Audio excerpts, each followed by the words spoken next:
Hello everyone. Today I'm bringing you the 1140 for scale model by Academy. US Navy P8A Poseidon. This English is Poseidon, the sea god. Authorized by Boeing Company. Let's take a look at the side of the box. It says model P8A, and there are some water decals for the airplane. There are two versions. Let's take a look at this. Here is the scale, the illustration, and here are the details of the torpedo launch. It should be a torpedo magazine that can be opened. The model number of the product, as well as its logo. The other side is the color code of the model. The manufacturer recommends that we use the following colors. All of these brands are suitable. This is very good. There are warnings written in different languages. The last face is the same. Let's open the model and take a look. When opening the box, we can first see some reminders and precautions. Then a bag of panels. This bag of panels contains the main wing, which is easily identifiable as the main wing. This aircraft has an exceptionally long horizontal stabilizer. This is a feature. This is its body. Such a molding method for the body will not have the central parting line. How is there still a red paper? Let's take a look. This is a packaging that is very characteristic of Academy. It contains various precautions and some instructions on. This is the tool usage instructions. Designed it this way, it doesn't need to print this information in the manual. And reduce the length of the manual. Oh, I understand why Admire designed it this way. This leaves more space in the manual to introduce the model. Instead of printing a lot of instructions every time, how to use the tools, etc. This point is quite good. It has replaced them with these independent statements. This way, only a few need to be placed in each box, so there's no need to take up space in the instruction manual. Alright, let's take a look at the manual now. I like this rendering effect. But for such a large aircraft to fly at such a low altitude, it should be quite rare. This is also the shade recommended by Academy. The instruction manual is foldable, and when unfolded, it is particularly long. Foldable. Let's take a look. Organism. You have at the bottom. These positions marked with straight lines remind us to pay attention. It might be the antenna. Be careful not to block it. After completion, you can stick some small devices on it. Cabin. It seems there are no details. We'll have to wait until we see the specific dashboard components to know if there are any instruments. Does the seat have a seat belt and other details? I guess there shouldn't be, because the 1140 for scale is just a small. This is an electro-optical pod. This pod is roughly in this position. It's under the fuselage of the aircraft. This is the torpedo compartment I mentioned when introducing the external packaging. The inside of the magazine has many details.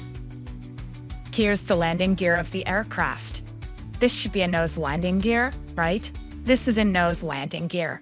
The structure is somewhat complex, so there are a lot of parts. Well done. In fact, these parts are not very large when assembled, but this detail is absolutely fantastic.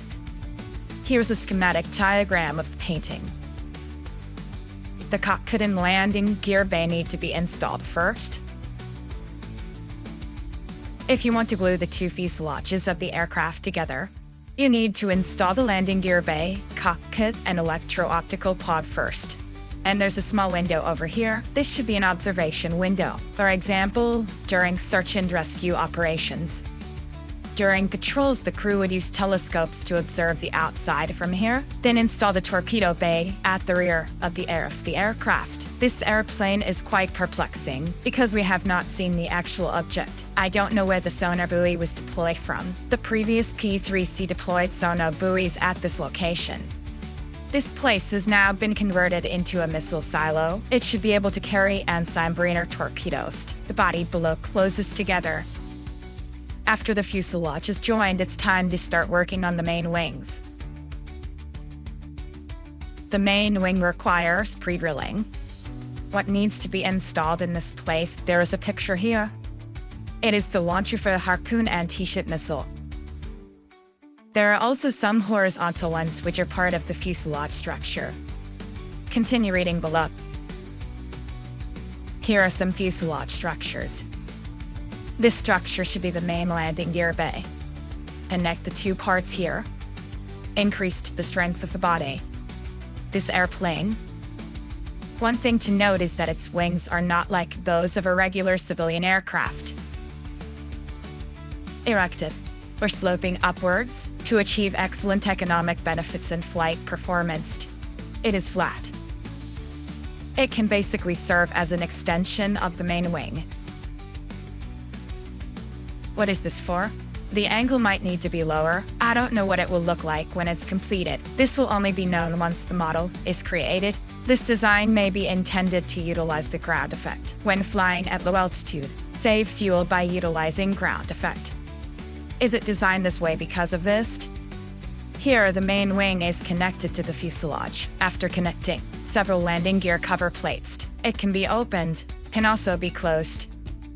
Passenger aircraft. Let me tell everyone, many small passenger aircraft. The wheel has no cover. That's just how it is. It flies over your head. You can see the large wheels of the exposed landing gear. If you assume a landing posture, we need to look back at this.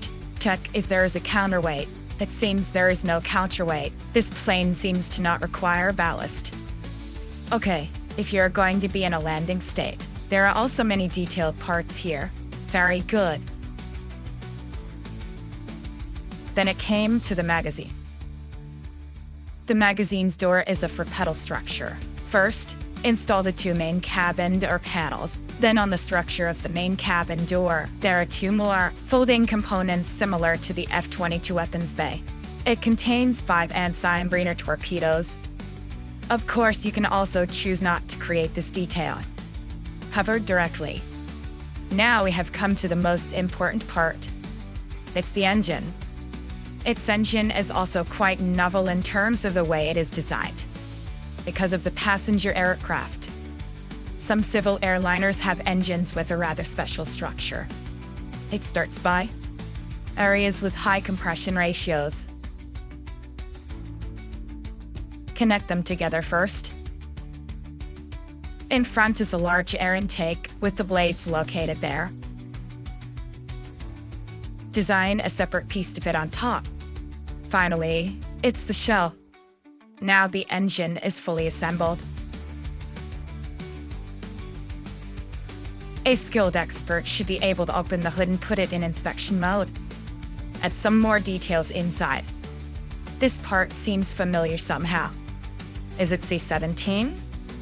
There is a small flap. Here is also an engine. To do two. After the two engines are installed, the cowling has 6 actuators. The cowls of the 6 action buckets. Now I have come to the part that military enthusiasts love the most. Mounting brackets. For fish for anti-ship missiles. I think this can be left uninstalled. I can believe that every time a patrol mission is carried out and submarine torpedoes are brought along, every cuddle carries for fish for anti-ship missiles. I'm not quite convinced. Some small antennas. Additional fairings. Some antennas, fairings, and the like. The manual has been explained. The instructions for aid are quite strange, and there is another one beside it. This manual may be a supplement to the previous one. The first manual is only 15 pages. I don't know why there are only 15 pages. So Academy gave another one separately. I wonder what the manufacturer is thinking. This is quite strange. Details of the aircraft stale. The P8A is an anti-submarine aircraft. It might be because the aircraft is long enough, so the magnetic probe does not extend from the tail of the aircraft. And like P3, after all, this is the P8. It is very big. This is the horizontal stabilizer I just mentioned, which is particularly long, slim and long. This is what was mentioned at the beginning of the first manual. The holes that draw everyone's attention. Millions don't use glue to block it, because there are so many antennas to install. There's an antenna array. This is a transparent piece. When spraying, cover it and then stick it on directly. The entire airplane has been completed here. Everything behind is a diagram of water post. Take a look. They're all paint schemes of the US military. This is the paint scheme from 2014. It was probably 11 years ago. The painting instructions are very detailed. This is Australia. Royal Australian Air Force. Does Australia's maritime patrol belong to the Air Force, not the Navy? Kangaroos in Australia are easily recognizable at first glance. Here are the detailed ammunition, soaking, and painting instructions. Finally, there is the panel diagram. There are 2 large panels numbered 1 and 2. The small plates and the transparent piece. Let's take a look at the water bar. Academy's US Navy P8A Poseidon. 2024. This is a very new model. Check out the water post. The quality of the water transfer to call is very good. Look at these details, they're all printed very clearly.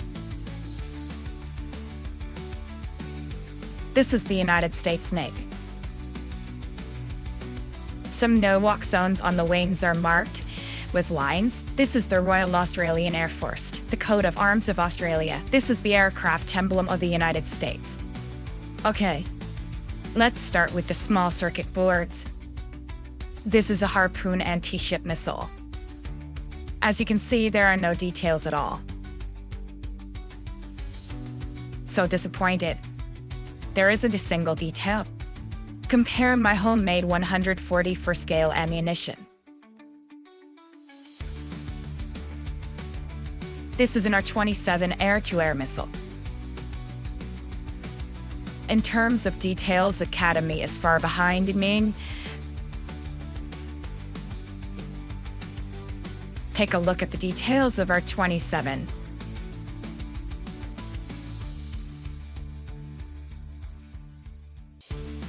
The same 144 ratio. Take another look at Academy. This missile has no details at all. The only detail is that the wing surface is designed with a curved shape. Its wings are not just flat panels. The only bright spot. The same goes for torpedoes. Right. The details of the wall mount are fantastic, as everyone can see. Not only did they create a streamlined bracket, and the details such as the mounting bolts for the bracket are also included. This is excellent. This is a small part. Let's take a look at another small part. It is the engine cowling. I'm sorry. It is the front end of the engine. Now, many aircraft engines are not perfectly circular. The bottom is flat. It is to prevent it from rubbing against the ground, and the blades of the engine are made very well. Why are missiles so negligent? Some small devices. This is the small wing let outside the engine intake duct, just like C-17. Check the transparent parts first. The transparency of the transparent part is very high, very good. There are only 3 parts. I feel very happy because no additional processing is required. Now let's take a look at the details of the aircraft. At this ratio, models made by a regular factory. Don't expect it to have rivets. Rivets are few. This is a Boeing aircraft. Military aircraft modified from passenger aircraft. I can only say that the details are still quite good. After all, it's a 1/140 for scale. The current mainstream models are like this in terms of details. This is an extension on the main wing known as a flap. It extends as a continuation of the main wing, either upward nor downward. This is the cover of the tail magazine, and this is the support. Let's take a look at the back of the lid. Wow, the back of the lid is quite surprising. The details are done very well. The entire main done with great attention to detail. Did you see that? The magazine is loaded with 5 torpedoes, but the entire magazine, every detail is done very well. This point is very good. This is the electronic equipment on the body of the aircraft and an electronic briefcase. There's nothing much to say about this. It's pretty good too. This is the magazine door. The back is very smooth. There are many details inside. This point is very good. But if you don't open the cylinder, the manufacturer directly provided a complete unit. You can cover it directly so you don't have to create that detail. Now we have arrived at the antenna array on the back of the plane, and the antenna is also made very finely. This is a brief package for other antennas. There's nothing to say. Some antennas. This part is its optical equipment. A photoelectric device under the nose of the aircraft. This one is very realistic. You can see that the hollow dot area is quite deep. Build this spherical photonic tower. This is the tail of the airplane. This is actually a single piece. I didn't expect that. And it is also driven very realistically. Academy's craftsmanship can be said to be quite good. And look at these marked numbers. The numbers are clearly marked, thanks to Academy's mold-making techniques. This is the horizontal stabilizer of the aircraft. The horizontal stabilizer details are still very good, but it is very thin and long. Compared to the entire airplane, it is also very long. These are the cover plates of the main landing gear. This is the engine. The shape of the engine is great. Getting authorized makes a difference. This place is relatively flat. It is not a perfect circle, but it is definitely a perfect circle inside. This is another engine. This is the main cockpit. These aircraft eats do not have seat belts. There are no details. Take another look at this part. This part is the dashboard. There are no details. It is estimated to be demonstrated using water decals. This is a set of 6 action wrenches. The action sleeve under the wing. The cover of the main landing gear. This is the main landing gear bay. At this position, there is a main landing gear bay that needs to be manually fabricated. This is a part. Finally, a small compartment was made to house the 2 wheels. Alright, let's take a look at the main wing. Main wing, no rivets. The details are only engravings. No angle. The curved lines on the aircraft's wings and control surfaces have not been created. The 144 ratio is not significant. If it didn't work out, then so be it. The details here are still good. This product, I personally think it is like this. The most important parts during production are the 2 fuselages and the landing gear bit, and the manufacturing sequence of the main wings. Everyone must pay attention. I thought about it again and again. If this board is done this way, the main body of the plane is done. I glued the wings to the fuselage, ensuring this scene ensures the accuracy of this gap. When attaching this part again, it may not be possible to ensure the alignment of this edge. It can fit seamlessly with this edge. But if I glue the entire 2 wings onto this part first, this ensures that every detail is perfectly aligned. Then stick them onto the wings and fuselage. Traditional passenger aircraft and civil aviation are like this. It is hole below, then the 2 wings are glued to the fuselage. Operating this way, this place can't guarantee a perfect seal. So when making this model, I suggest everyone consider the issue I have raised. After all, the board was made this way. Okay, today's model evaluation has concluded. Goodbye, P8A Poseidon of Academy.